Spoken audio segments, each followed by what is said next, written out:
impressive performance by a remarkably impressive young fighter. So how do you look at Corey Isle, CBA boxing, South Dallas, Texas. Now with Errol Spence saying that since he won the title, he shouldn't have to be calling these champions out.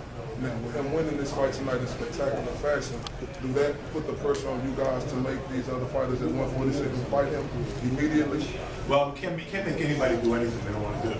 That being said, you know what? He could say he shouldn't have to call guys out, but the fact that he's out there calling them out, it's pretty friggin' cool. So you saying the fact that like he knows who he is, he knows what he can do. This is, you know, like for a guy that's like this sort of like laid back and chill and like respectful gentleman, whatever. He knows what he is. He's a badass, so and he knows it. So you say he can't make these guys fight him? So no, but you know what? Calling them out and challenging their manhood and like getting in their face a little bit, ain't nothing wrong with that. Doesn't look mean, you know.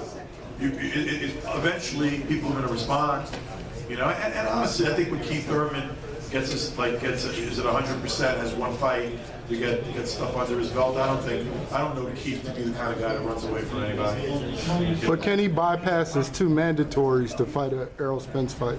Excuse me? Excuse me, I'm sorry. Can Keith bypass his two mandatories to get that fight with Errol Spence? Usually, look, boxing's a business, and including the championship organizations, and a unification fight trumps the mandatory, and money trumps everything. Thank you. I think by August or September. Well, first of all, he hasn't fought yet at 147. Here. Yeah, and he's going to win because he's fighting Jeff Horn. But how realistic is Spence in Corpus fight or Thurman in Corpus fight this year or in like, you know, anything is realistic that can make enough money. Anything is real. Now, that being said, like, I don't expect that you're going to see that.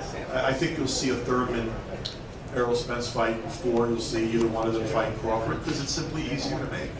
And you know, Arab's out there with ESPN doing his thing, and I know no one's sitting there hating on him. He's entitled to do his thing, and you know, he's out there and he's investing his own money in it. But it's also probably no surprise that investing his own money, he want to probably use his own guys. So like, you know, I don't think that fight, anyone's starting negotiations on one of those fights soon. I think you're far more likely when you know, down the line to see the guys that are more accessible for Errol to be fighting Errol. So when you say you can't make these guys fight, well, what are these guys saying? They just don't want to fight Errol? No. I mean, look. First of all, like, it's not like Keith Thurman has been running away. Keith Thurman had a really serious injury, hasn't fought in a long time. What about Sean? And by the way, if I hadn't fought in a long time, Errol Spence would be the first guy I get in the ring with. If I'm testing my bad shoulder or my post-surgery person, I can get in the ring with fucking Errol Spence in the first fight. That's just common sense. So, Luke, how do you make him then a bigger name? I mean, big name like Oscar was a guy in his prime who casuals do. There were this is a guy from Texas. Now I like to remember that he was born in Long Island, being a Long Island guy myself. But this is a guy from Texas, fighting in Brooklyn, who's not like, doesn't play the fool, doesn't go out there and get like attention for the wrong reasons, is a friggin' gentleman. He's like, he does everything the right way, which unfortunately in today's world don't play Instagram so well, you know?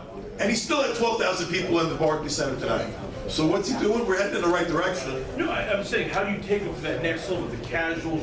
To be honest, he keeps doing what he did tonight to guys of the caliber that he did it to tonight. He's going to do it himself.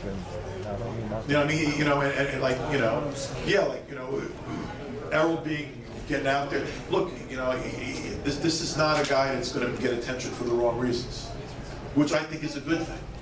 But he's so damn good, he's going to get attention for the right reasons. Is he the type of generational welterweight star that Floyd Mayweather was? Are you looking at this? I mean, obviously. Do I think he has that kind of upside?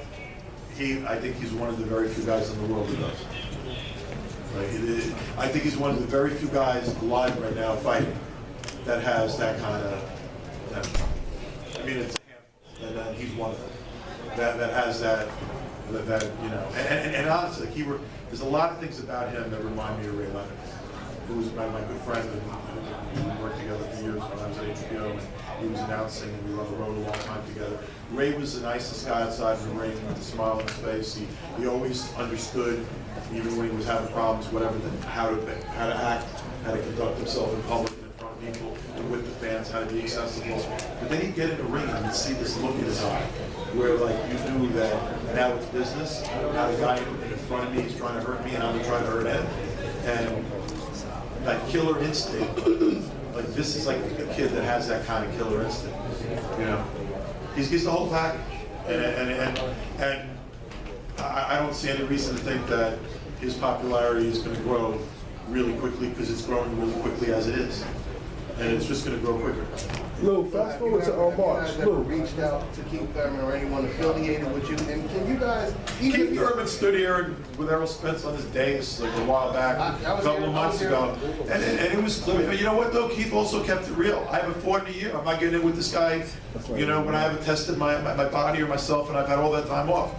I know Keith. Keith's not going to get in with some schnook. I mean, Keith's got pride and he's a champion. When Keith comes back and the fight's announced, it's going to be a real fight. But it could be Errol Spence in the first fight. but it's like when Andre Ward, when he came back off of, his little hiatus, Right. he had a 3-fight deal.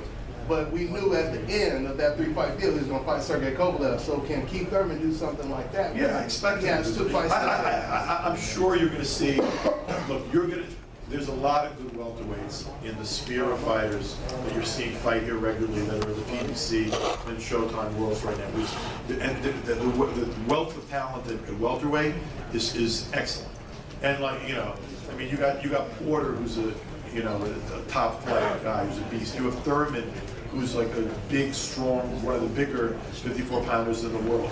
You also have the ability for Spence to move around a little bit in weight.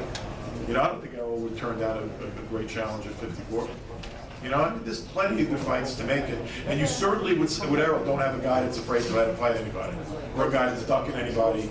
I've never seen a guy as good as him, who is a champion, running around calling out everybody on earth. But the difference between Keith Thurman, when he talks to Danny Garcia, Sean Porter, and the other welterweights, he talks as if he has superiority with them. When it comes to Errol Spence, he don't talk like that. Well, I think, you know what?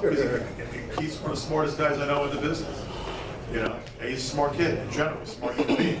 I mean, doesn't mean you're afraid of a badass, but you got to acknowledge he's a badass.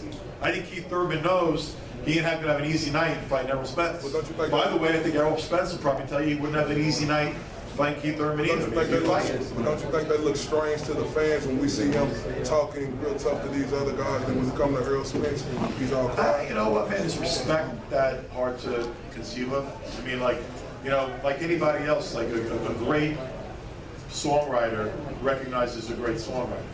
Billy Joel knows how good Bruce Springsteen is. So he didn't and have vice versa. for Danny or so for Errol Spence, Keith Thurman to sit there and say, I know Errol Spence is a tough challenge, and Errol Spence is a hell of a fighter.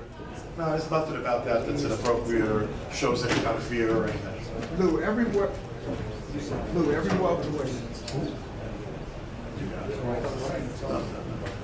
every one of the top welterweights, every one of the so-called top welterweights can look at Errol and look at this direct comparison. Sean Porter lost to Brooke, he beat Brooke. Sean Porter with McGregor and knocked him out.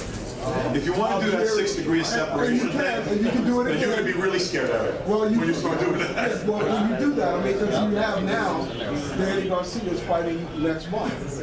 And there's some people who thought that he lost to Peterson and you saw him at Spence. So,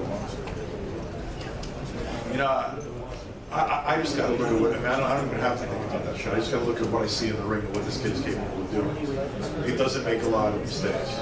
His body work is extraordinary. I mean, like this guy can beat you up without hitting him in the head. but you have to admit. And by the way, when you start hurting a guy to the body, then that guy's hands drop. That guy's body's being, battered. His hands drop, and then he's wide open, and you saw Lamont's eyes and face at the end of the fight. I mean, it's hard to deal with the arsenal that Errol Spence is throwing at people. But don't like this gentleman said back here, don't you agree that fans are going to now make that direct comparison with David fighting next month? They're going to say, hey, we thought you lost to Peterson, and Peterson just got his butt kicked by Spence. That's going to carry over in the discussion. It's like good. I mean, look, it's, you want people to talk about boxing. You want people to watch a show and come back and say, what if this happens, and what if that happens, what if this guy fights, that guy.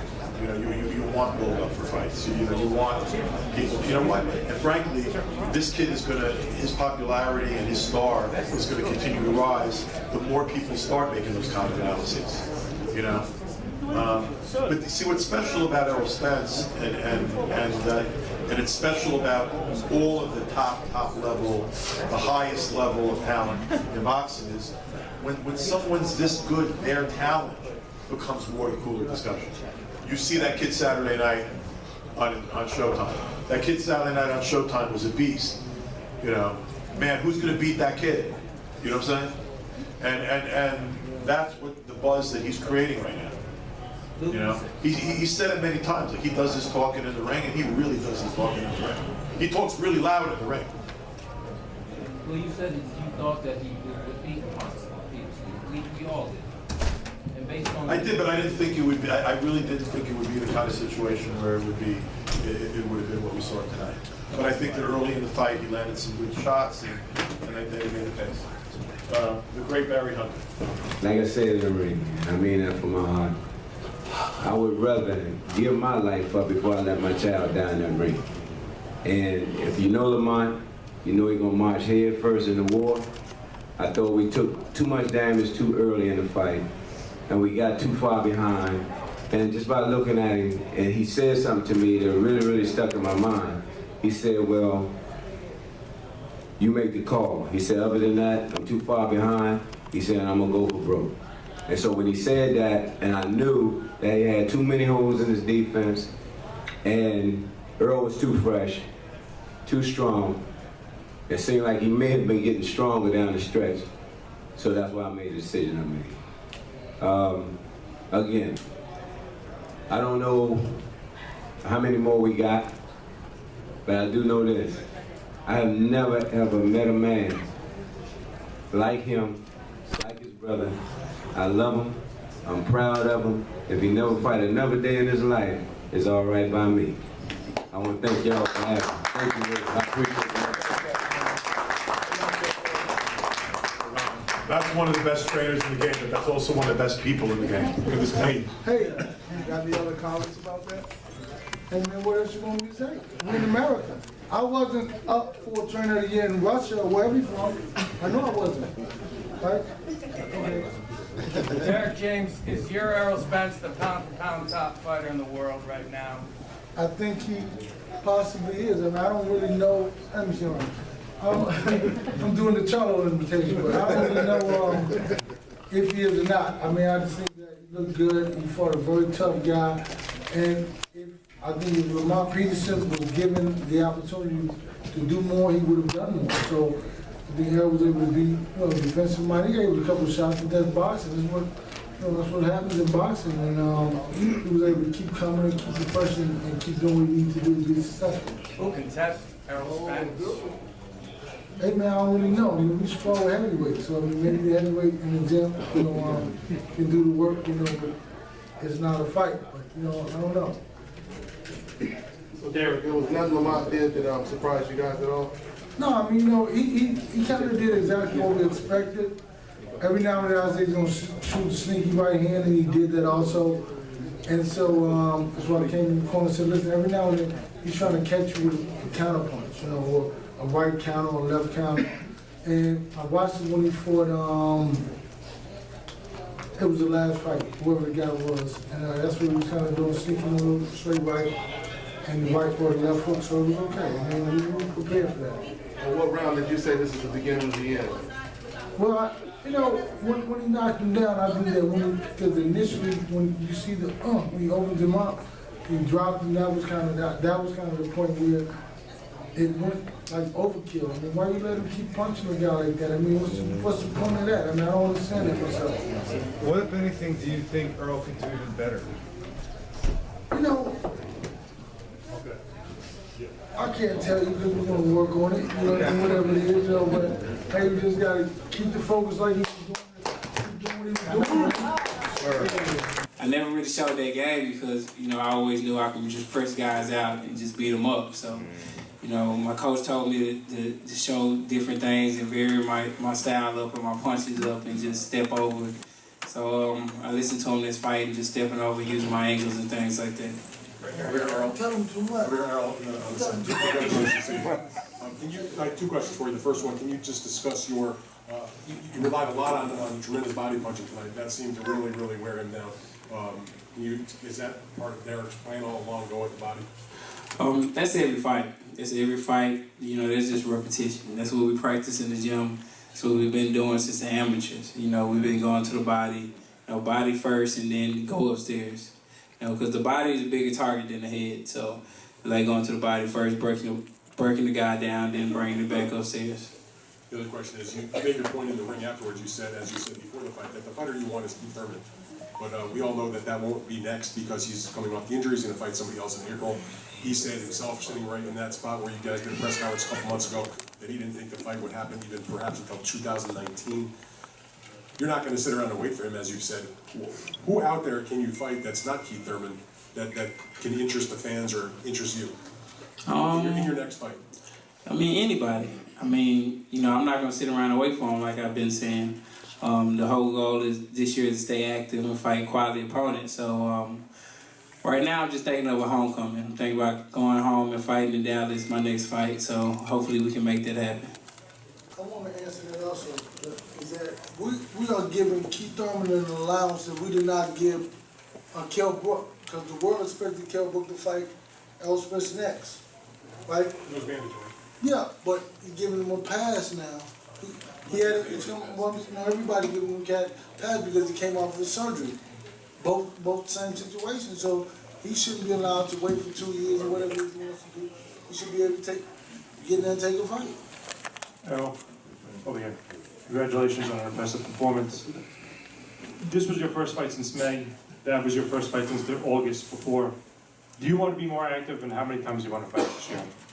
This year I want to fight 3 times. You know, I didn't take too much punishment. You know, got hit a couple times, so you know, I'm looking to come back in either May or June, and hopefully have a homecoming in Dallas. But at least 3 times a year, I would like to fight. Errol, you had radio event, etc. You had mentioned that you thought that Danny Garcia lost or had a draw with Lamont Peterson. What kind of statement is this with him fighting next month? And, you know, for fans to make that direct comparison, what you did against Lamont, what he did against Lamont. It's a big statement, you know. Like I always say, you know, when I fight guys, and you know they fought, you know, another elite fighter, you know, I always want to showcase and do better than them. You know, show with the Chris Algieri fight, he fought Pacquiao. Show with the Bundu fight when he fought Keith Thurman, went 12 rounds. You know, it's been showing, you know, Kell Brook and the other fighters. So, you know, I wanted to show that, you know, it wasn't an easy fight. You know, it was a lot of thought going into the fight, and a lot, especially in the inside and in the ring, because Lamont a crafty fighter. And if you back up from him, if he senses any type of weakness, Lamont's going to come forward. So, I mean, my coach came up with a great game plan, and you know, made it look kind of easy. So you go into the ring with a conscious decision of making that direct comparison and finishing stronger than somebody else? Not going in the ring, but, you know, during training, you know, we make a conscious, you know, I think about that. I watched the Danny Garcia Lamont fight. I seen it was a close fight. It could have went either way. So, you know, I wanted to make it look easier than that fight. And I wanted to put on a better performance than Danny did. John Galley, New York Fights. Errol, do you piggyback off of your trainer's statements with regard to Keith Thurman not getting a pass to fight you? We're in January of 2018. Obviously, we got a long way to go. Do you see any reason why that fight shouldn't be made this year? When I interviewed him earlier this month, he indicated that a lot of things regarding yourself was a little overblown, and that he's a bigger puncher than Kell Brook because he hurt Sean Porter a couple times in that fight, and Brook wasn't able to hurt him.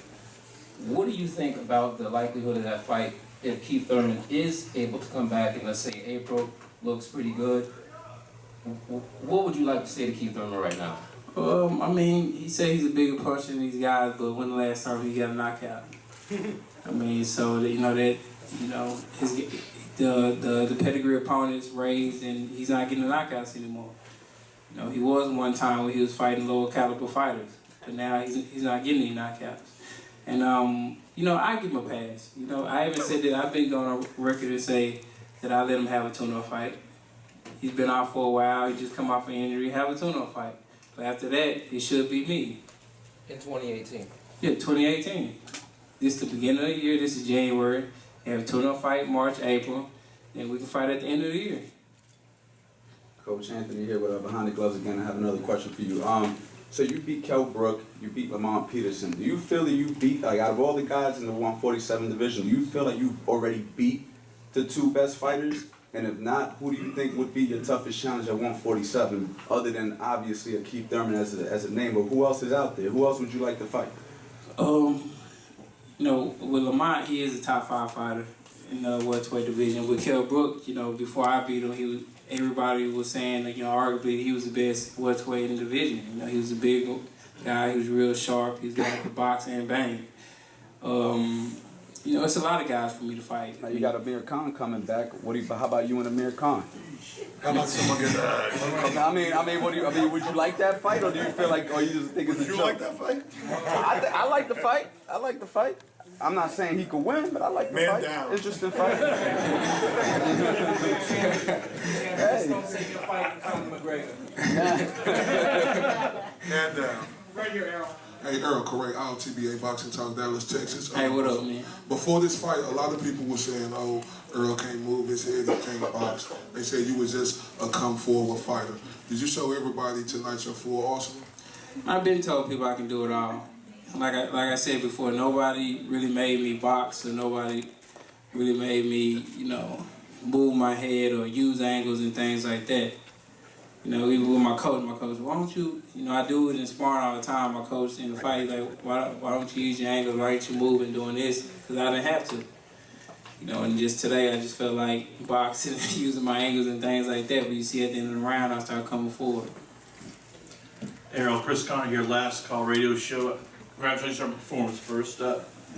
We're in an era now where talking trash, Twitter feuds, Instagram posts, that's how you become a big star. Whether it's Connor, whether it's Floyd, whether it's Adrian, that's not you. You're not a guy who likes to talk trash.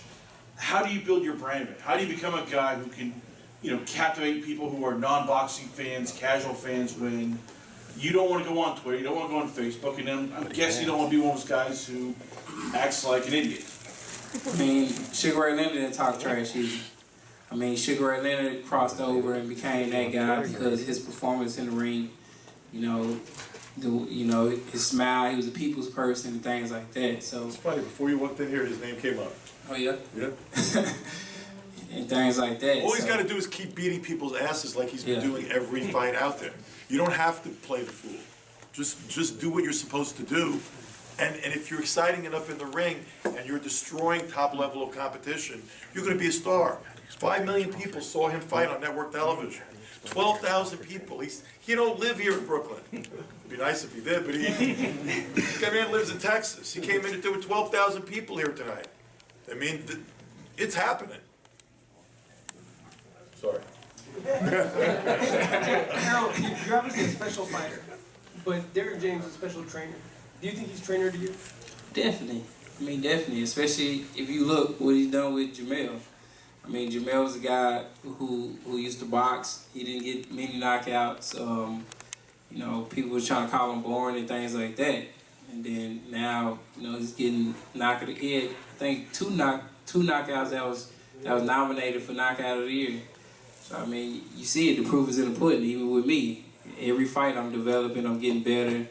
I'm getting more calmer in the ring, skills and everything else. So, I mean, the proof is in the pudding that he should be coach of the year. He has 2 fighters on top of the game in both in 147 and 154. Were you disappointed when you heard he didn't get it? Yeah, I was a little disappointed, but you know, with us, we keep our head down and keep working. We're not worried about it. You know, as long as we keep winning, keep looking great, that's all we're worried about. And congrats on the win, champ. R.L. Woodson from Round by Round Boxing.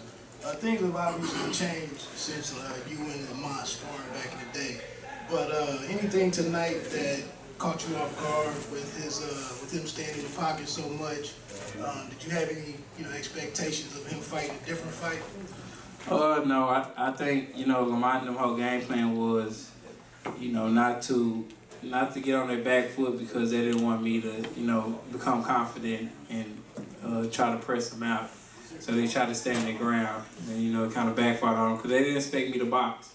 You know, they wanted me to just come forward and shoot my load and, you know, go all out. And I was using my jab, boxing, using my angles and my reach and my distance. What is the last question? Hey, Dante's Boxing Nation. Going back to Keith Thurman, like you said, you give him a pass, and it's understandable he could get a tune-up. Do you think it's possible maybe you guys can have a doubleheader where you guys fight on the same card, and you can sign a contract before that happens? If he co-man, yeah. So if he agrees to something like that. I don't really see either one of them agreeing. But regardless. There's one last question right here, Dante. We'll take this guy right here. All right. Right back there. John Cudney, Red Box Sunday Puncher. So congratulations, Eric and Errol and Derek. You showed devastating power again tonight. Your sparring partners say you hit like a heavyweight. Derek talks about all the bones you've broken in your sparring partners and your opponents. Is there anyone at 147 who can go to the distance with you? Speaking of guys like Danny Garcia, Keith Thurman, Sean Porter. I mean, they could. That's what we train for. Like I said before this Lamont Peterson fight. We train for the distance. I don't train, you know, for a 6-round fight, 7-round fight. I train mentally for a 12-round fight. So if it's in the 10th, 11th round, you know, I still have gas in the tank. You know, I don't train for early knockouts. If it's come, I'll take it. But other than that, we don't focus on knockouts during training. Thank you, everyone. Thanks, everybody. Thank you.